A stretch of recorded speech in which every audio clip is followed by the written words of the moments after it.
Let's open the mechanics of the free Maya card. So step 1, just open the account. Step 2, deposit 15,000 on your savings. Do this before August 31. So originally, this was for July 31 only, pero in-extend nila. And step 3, wait for an SMS for the instructions.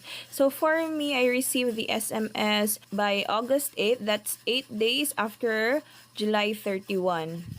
So here are the other frequently asked questions, like you can join this even you have your previous Maya account. Just keep 15,000 peso in your savings until the end of August 31. So as you can see, nagawa ko na siya since originally it's July 31. So let's go to the vouchers and claim it. So the instruction is to claim and then visit the shop and redeem.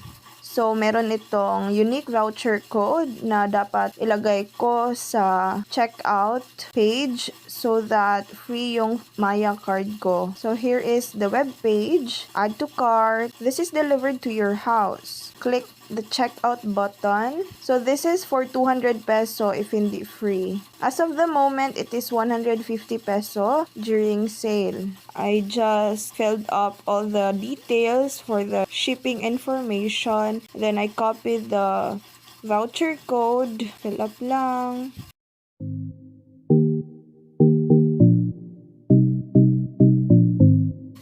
Click continue to shopping.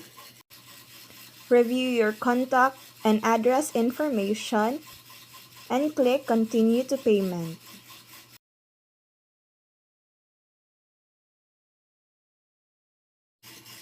Paste the discount code from the PayMaya app vouchers.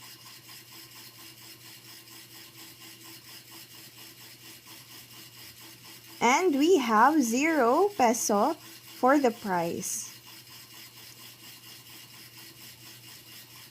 Click complete order.